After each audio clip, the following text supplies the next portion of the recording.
पाकिस्तान की संभलती मईशत दोबारा हम देख रहे हैं कि डॉलर जो बड़ा तेज़ी के साथ नीचे आया था अब दोबारा ऊपर जाना शुरू हो गया है। आज भी हमने देखा है कि तकरीबन ₹1.25 का जो है इजाफा डॉलर की कीमत में इंटरबैंक मार्केट में देखा गया है। इंटरबैंक मार्केट में डॉलर की जो कीमत है वो ₹287 पे ऊपर आ गई है। मुख्तलिफ अफवाहें यहाँ पे गर्दिश कर रही हैं। कुछ लोगों का ये ख्याल है कि सट्टेबाज दोबारा मार्केट में एक्टिव हो गए हैं। अफगानिस्तान यहाँ से डॉलर दोबारा जाना शुरू हो गया है। ₹300 की बातें हो रही हैं।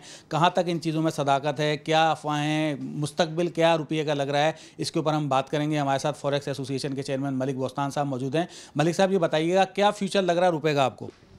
फ्यूचर अच्छा है इंशाल्लाह। पाकिस्तानी रुपया मजबूत ही होगा। मजबूत से थोड़ा सा अगर बढ़ा है तो उसमें घबराने वाली बात नहीं है। मैं समझता हूँ इस वक्त जो अमूमन हमारी जो फितरत है, हमारी बासीत कौम, हमारे जितने भी, क्योंकि इंटर बैंक में बड़ा है, मार्केट में जो आपने देखा इंटर बैंक के बराबर ही है। मार्केट में अमूमन क्या होता है, मार्केट में रेट जब बढ़ते हैं तो इंटर बैंक में कम होता है। इस सब उल्टा होगा। इस इंटर बैंक जो है पिछले 10 दिन से मुसलसल बढ़ते बढ़ते आए, कोई तकरीबन 287 के करीब पहुँच गया। तो उसकी बुनियादी वजह वही है कि एक तो IMF का वफ्द आया हुआ है, उनके साथ हमारा माहदा है डिमांड और सप्लाई का, और $710 मिलियन का जो है वो हमने फर्स्ट रिव्यू जो है वो अचीव करने हैं। और पाकिस्तान ने, आपको पता है, हुकूमत ने और IMF सेटिस्फेक्शन का इज़हार किया, तमाम टारगेट अचीव किए हैं। ये बहुत बड़ी अच्छी खबर है पाकिस्तान के लिए। और इसके अलावा जो बढ़ने की वजह, हमारा इम्पोर्टर जो 308 के जब था तो उसने अपनी LC'याँ बंद कर दी, रिटायर नहीं कराई। अब जब 275 पे आया तो अब सारे के सारे इकट्ठे हो गए जो कि पिछले 1 महीने से इंतज़ार कर रहे थे। एक तो उनकी डिमांड आ गई, एक्सपोर्ट का भी यही हुआ है। एक्सपोर्टर ने जो है जब हाई रेट पे था सेल कर सक, जो जो गिरा था वो सेलिंग उसने दिसंबर तक बुक करा दी। तो उसका नतीजा ये, अल्लाह का शुक्र है, इस अक्टूबर में $2 अरब 70 करोड़ की हमारी एक्सपोर्ट हुई है। और एक्सचेंज कंपनी ने तकरीबन $35 करोड़ जो दिए हैं पिछले अक्टूबर में। और इस तरह जो है हमारी जो वर्कर इंडेक्स है 2 अरब 40 करोड़ से $5 अरब 20 करोड़ आए हैं पाकिस्तान में। और हमारा आप देखें जो डेटा 14 नवंबर को रिलीज़ होगा उसमें करंट अकाउंट प्लस आएगा इंशाल्लाह ताला। तो असूली तौर पे इन डेटा के बाद डॉलर का रेट गिरना चाहिए और डॉलर गिरना चाहिए और रुपया बढ़ना चाहिए। उसका नतीजा आपने देखा, इन ख़बरों के बाद स्टॉक ने लाइफ टाइम हाई बनाया, 54 को भी मेरा ख्याल तोड़ दिया आज। तो ये बहुत बड़ी खबर है, उसने अपना असर दिखाया है। लेकिन इंटरनेशनल मार्केट में देखें तो डॉलर का रेट मुसलसल गिर रहा है। पाउंड और यूरो गोल्ड के मुकाबले 3% गिरा है। और पाकिस्तान में ये डिमांड जो ही ख़त्म होगी तो आप देखें डॉलर का रेट तेज़ी से गिरेगा। इसके अलावा मैं कौम को ये खुशखबरी भी दे दूँ कि पाकिस्तान गवर्नमेंट ने जो है 51 ममालिक में शामिल हो गया जिसने अपना सावन वेल्थ फंड कायम किया है $100 अरब की मालियत से। जो भी हमारे प्रॉफिटेबल अदारे थे वो उसमें शामिल हैं। $300 ट्रिलियन रुपए में वो ये कायम हुआ है और $100 अरब इसकी वैल्यू है। तो इसमें सऊदीया ने, दुबई ने, चाइना ने, बाहर यूरोपीय ममालिक ने बड़ी गहरी दिलचस्पी के ज़रिए तमाम हमारे जो अदारे शामिल हैं बहुत ज़्यादा इसमें इनकम आ रही है। तो आप देखेंगे ये इन्वेस्टमेंट भी आनी है। और 710 मिलियन जो IMF का रिव्यू है ये रिकमेंड होता है। उसके बाद जो है इस्लामी bank, world bank, Asia bank ने 6 अरब 30 करोड़ डॉलर देने हैं। और इस तरह स्पेशल इन्वेस्टमेंट फंड के बहुत ज़्यादा पैसे आने हैं।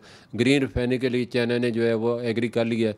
उसके लिए उनकी एक सारी सऊदीया ने, उनकी शर्त यह है कि चाइना जो है वो भी इसमें शामिल हो और कम अज़ कम उनकी जो कंस्ट्रक्शन कंपनी है वो इसको बिल्ड करे। तो पाकिस्तान हुकूमत ने यह भी मुतालबा मान लिया। और ये वक्ती तौर पे जो ही डिमांड डॉलर की ख़त्म, उसके डॉलर आप देखेंगे गिरने शुरू होंगे। और पाकिस्तानी रुपया पहले की तरह, पहले 330 से कम हो गया, अगर 275 आ सकता है तो आप 270-90 से कम होकर वापस 250 पे भी जा सकता है। तो आप क्या समझते हैं, ये भी कहा जा रहा है कि जो अफगानी जो है जो यहाँ से जा रहे हैं वो भी बड़े पैमाने पे यहाँ से डॉलर लेके जा रहे हैं, ये भी एक वजह है आप समझते हैं डॉलर बढ़ने की? ज़ाहिर है ये तो उनका हक है, जाए जो भी उनकी यहाँ जमा पूंजी थी, जो अपने एसेट उन्होंने बेचे हैं, तो वो ज़ाहिर है $1000 उनको ले जाने की इजाज़त है, वो अपने लेके जा रहे हैं।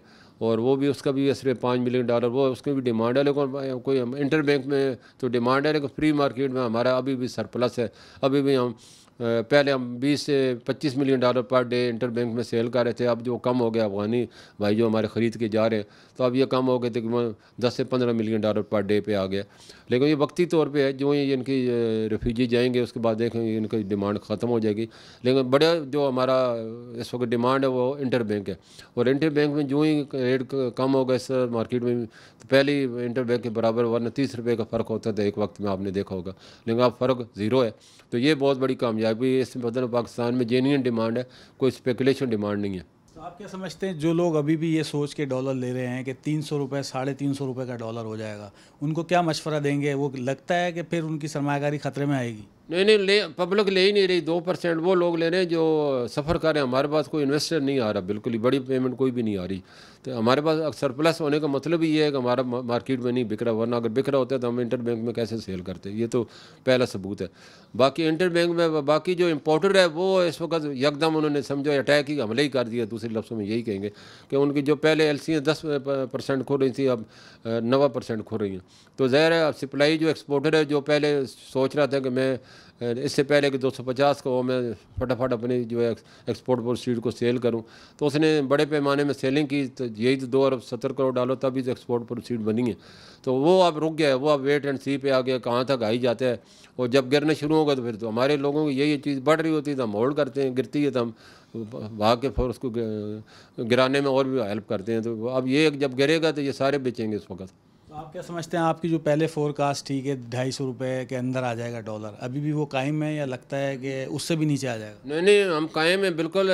मैंने इतने जो चीज़ें बताई हैं, ये जब फंड आएंगे दिसंबर में बहुत बड़े फंड आने हैं पाकिस्तान में, और उसके बाद डॉलर 250 से कम होकर 240 से भी नीचे जा सकता है। लोगों को ये क्योंकि हुकूमत ने क्रैक डाउन की है हवाला हुंडी के खिलाफ, स्मगलर के खिलाफ। आपने देखा कोई चीज़ स्मगलिंग हो करेंगे। अब जो दूसरी ये क्रिकेट में माफ़ी 150 कंपनियाँ पाकिस्तान में सट्टेबाज हैं, उनके खिलाफ ही क्रैक डाउन हुई, क्योंकि वो भी बहुत बड़ा जो है सट्टा करके पाकिस्तान से ऐप बनाई हुई जो बायल 150 ऐप है उनके खिलाफ एक्शन शुरू हो गया। उनके भी जो है, और जो फॉरेक्स की जैली कंपनी है उनके खिलाफ ही क्रैक डाउन होने वाला है। तो अब हुकूमत ने जो है पूरे ज़ोर शोर के साथ इनके खिलाफ एक्शन कर रही है, और ये बच के नहीं पाएंगे। इंशाल्लाह पाकिस्तान तब भी तरक्की करेगा। हुंडी हवाला और सट्टेबाजियाँ और ये स्मगलिंग जब तक ख़त्म नहीं होगी पाकिस्तान तरक्की नहीं कर सकता। बहुत शुक्रिया आपका। यहाँ आपने सुना कि इनका यही कहना था कि एक तो क्रिप्टो करेंसी के ऊपर भी जो लोगों ने वहाँ साइट्स बनाई हुई हैं, फॉरेक्स जो है वो जाली जो बनाई हुई हैं, उनके ऊपर भी क्रैकडाउन होने शुरू जा रहा है। तो उनका यही ख्याल है कि डॉलर आने वाले दिनों में जो है वो मज़ीद कम होगा। वक्ती तौर पर इसमें जो है हमें देखने में आ रहा है कि इसकी उड़ान ज़रूर है, मगर आने वाले दिनों में जैसे ही हमें फ़ंड आने शुरू होंगे, IMF से जो है कर्जे की किस्त आएगी, तो आने वाले दिनों में रुपया मज़ीद तगड़ा हो जाएगा।